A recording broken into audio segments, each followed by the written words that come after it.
4 outils de décompactage pour prairies entrent dans le même essai au champ. Leur mission ne consiste pas seulement à fissurer les couches tassées en profondeur, doivent aussi préserver le couvert herbacé et éviter de remonter de la terre en surface. C'est un travail qui demande beaucoup d'efforts, sans laisser de dégâts visibles. La pression vient de la structure même du sol. Déjà marquée par les machines lourdes, les animaux au pâturage, les longues périodes sèches et les fortes pluies. Quand l'hiver ne suffit plus à fissurer naturellement le sol, l'outil doit intervenir plus bas. L'opérateur doit garder une trajectoire stable pour que les dents travaillent dans la bonne couche. Si l'action est trop forte, la prairie peut être arrachée et l'effet recherché diminue. 2 grandes machines de récolte travaillent en même temps dans le colza chez AgriUnion Popendorf. Chacune avance avec une coupe de 13,8 mètres, ce qui crée une cadence de récolte très élevée à l'arrière. Les tracteurs Fendt et les bennes transbordeuses Howie doivent garder la bonne distance. Toute la chaîne dépend à la fois de la coupe et du transport. Quand le colza est récolté sans interruption, le point critique ne se trouve pas seulement dans la machine de récolte. Le grain doit sortir du champ assez vite pour que les 2 machines ne soient pas obligées d'attendre. Le conducteur de la benne doit rester proche, tout en gardant une distance sûre avec la coupe et le corps de la machine. Si la coordination se décale, le rendement de toute la chaîne baisse immédiatement. Après l'inondation du 16 septembre 2024, la récolte de betteraves sucrières dans le Tullnerfeld entre dans une situation plus difficile que d'habitude. 2 mois plus tard, le sol est relativement sec et la récolte peut encore se dérouler, mais les parcelles restées plus longtemps sous l'eau présentent des betteraves abîmées par la pourriture. La machine doit gérer ces différences dans une même zone de production. L'arrachage des betteraves demande une grande stabilité au contact du sol. La machine doit extraire les racines, enlever la terre et les intégrer au flux de récolte sans provoquer davantage de pertes. Après une inondation, le champ peut passer rapidement d'une zone sèche à une zone qui a été profondément saturée. L'opérateur doit observer le terrain en continu pour garder le bon rythme et limiter les dégâts sur les racines encore utilisables. 2 machines de AVR Puma travaillent ensemble dans une récolte de pommes de terre en Wallonie. En Belgique, ici, la vitesse ne peut jamais être séparée de la douceur de manipulation. Chaque rang est soulevé, nettoyé, puis intégré à un flux de matière stable. La plus grande pression consiste à maintenir le rendement sans meurtrir les tubercules. Les pommes de terre doivent être séparées du sol sans être traitées comme une matière dure. L'élément de levage doit travailler à la bonne profondeur pour prendre les tubercules proprement. Sans faire entrer trop de terre dans la machine, le nettoyage et la trémie doivent garder un flux régulier. Si la vitesse est trop élevée ou si la matière s'accumule, la qualité de la récolte peut baisser nettement. Une série d'outils Kuhn entre dans le travail du sol simplifié avec plusieurs profondeurs d'intervention. Optimer agit sur les résidus en surface. Performer mélange plus profondément. Cultimer travaille avec des dents. Et Prolander prépare le lit de semences. L'objectif est de réduire le nombre de passages tout en maîtrisant les résidus de culture. Cette approche place l'efficacité et la structure du sol dans la même logique de travail. Quand le travail du sol devient moins perturbant, chaque outil doit remplir précisément son rôle. Les résidus doivent être coupés, mélangés ou nivelés sans déstabiliser le sol plus que nécessaire. L'opérateur doit choisir la profondeur et la vitesse selon l'état du champ. Si un seul passage manque de régularité, le semis suivant peut rencontrer des difficultés dès la mise en place des graines. Une Holmer T4 40 avance dans un champ de betteraves sucrières en Alsace. En France, c'est une machine automotrice de grande taille. Conçue pour les campagnes de récolte à fort débit, elle doit arracher, nettoyer et transférer les betteraves dans un même mouvement de travail. Son gabarit transforme chaque passage en élément d'une chaîne complète de production sucrière. Dans la betterave sucrière, le flux de racines ne doit pas se rompre. L'arracheur doit garder la bonne profondeur pour extraire proprement, sans faire monter trop de terre dans le système. Les convoyeurs doivent maintenir un débit stable pour éviter les accumulations. L'opérateur contrôle à la fois la trajectoire et l'alimentation, car des betteraves plus propres réduisent la masse de terre transportée hors du champ. Sur l'île de Gotland, en Suède, une Massey Ferguson Centora 7000, 280 travaille dans une récolte de blé. Le paysage ouvert met surtout en valeur une coupe régulière, plutôt que des manœuvres complexes. La machine avance avec une mission claire, récolter le grain au bon moment. Dans le blé, cette stabilité reste un facteur essentiel de rendement. Le blé demande un flux de matière régulier pour que le battage et la séparation restent efficaces. L'opérateur doit conserver une trajectoire droite et éviter les changements de vitesse trop brusques. Si la machine reçoit trop de matière sur une courte distance, la qualité du nettoyage peut être affectée. Cette scène montre une autre forme de puissance, moins spectaculaire, mais constante à chaque passage. Une AVR Puma automotrice à 4 rangs entre dans un champ de pommes de terre avec un rythme continu. 4 rangs travaillés en même temps créent un flux de produits plus important, mais augmentent aussi la pression sur le nettoyage. La machine doit garder une vitesse suffisante pour produire en même temps. Les tubercules doivent rester protégés des chocs et des meurtrissures. Dans une récolte automotrice, chaque organe doit s'enchaîner correctement, du soulèvement de la butte jusqu'à l'arrivée dans la trémie. La profondeur de levage détermine la quantité de terre qui entre dans la machine. Les éléments de nettoyage décident si le flux reste fluide ou s'accumule. L'opérateur doit alors équilibrer l'avancement et la qualité, surtout quand le champ n'est pas parfaitement sec. Six machines classe Récoltente logent dans le nord de l'Allemagne, près de la mer Baltique. 4 Trion, une Evian et une Lexion forment une équipe avec plusieurs niveaux de capacité. L'échelle ne vient pas seulement du nombre de machines. Ce qui compte, c'est la manière dont toute l'équipe garde le rythme dans la même campagne de récolte.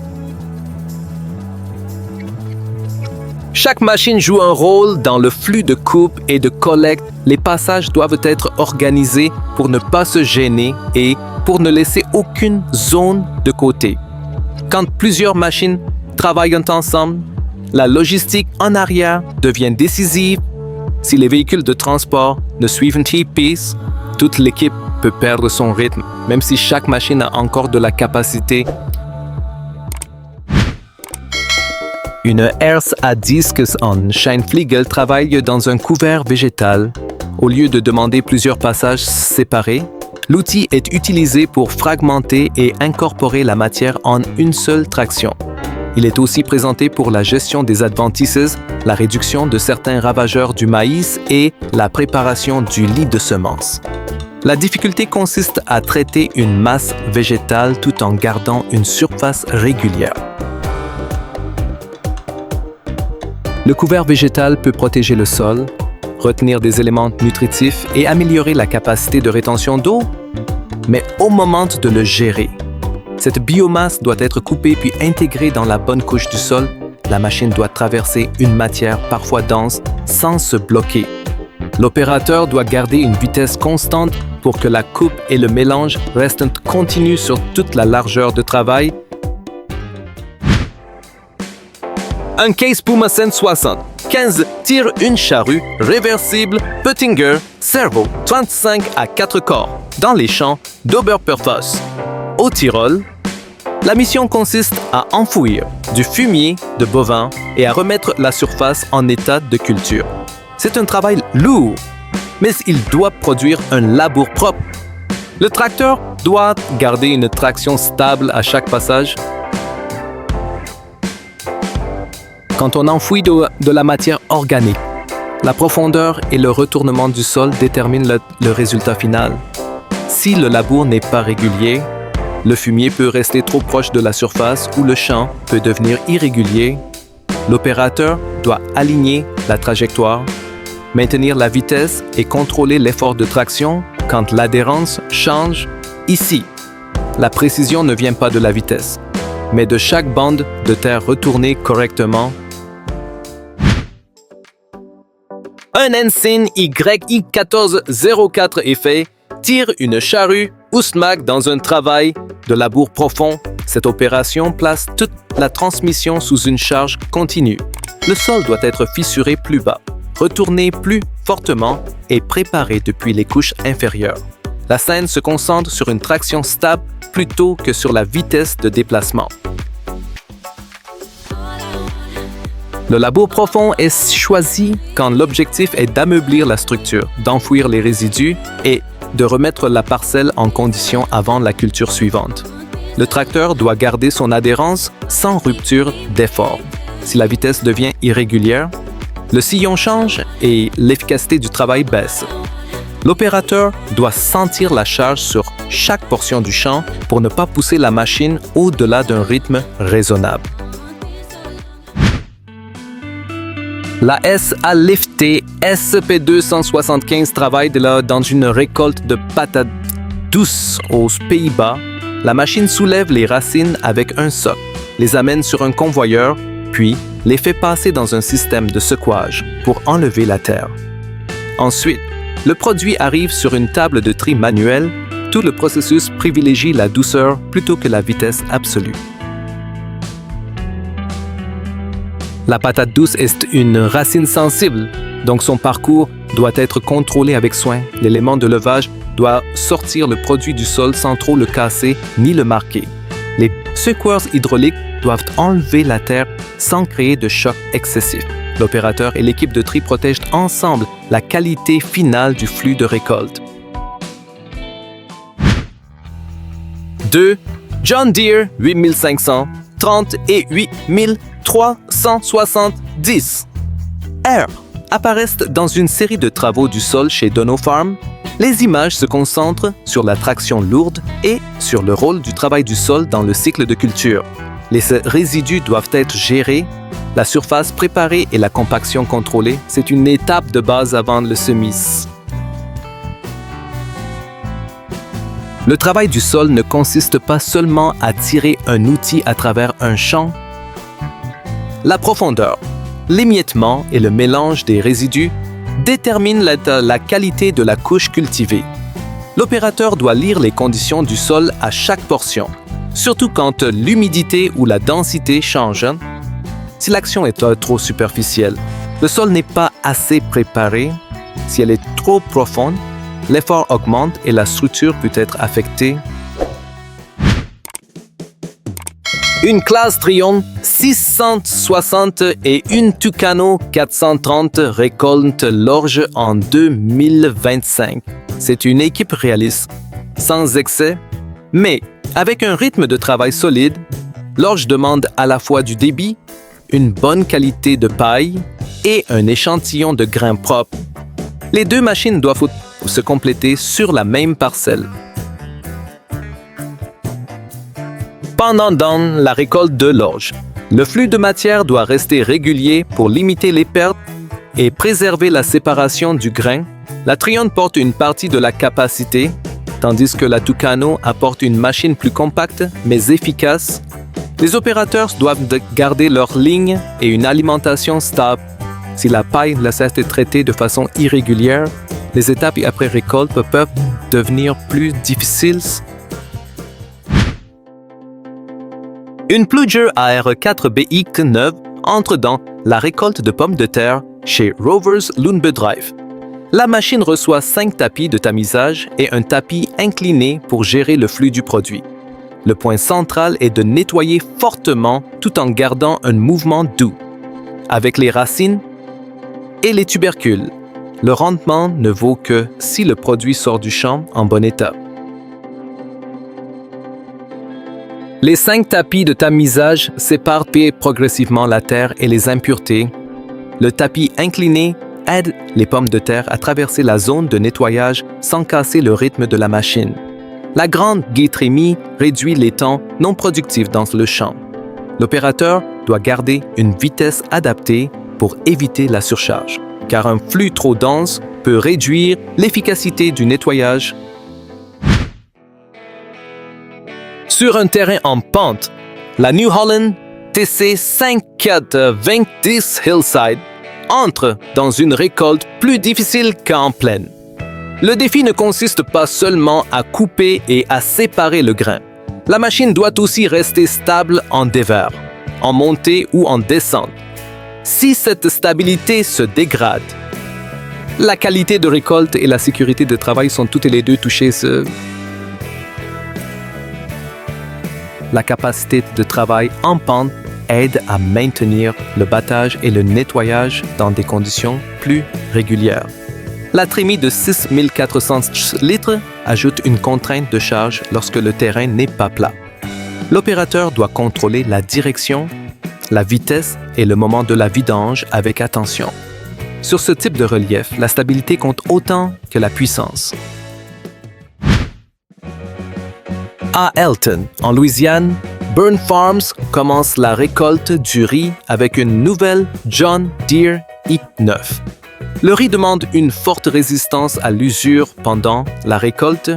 La machine doit traiter un flux de matière dense, humide et plus abrasif que beaucoup d'autres céréales. La puissance doit donc avancer avec la durabilité des pièces en contact. L'équipement destiné aux riches sur la X9 sert à augmenter le débit et à limiter la consommation dans des conditions exigeantes. Quand la coupe amène la récolte dans la machine, les organes internes doivent garder le flux ouvert.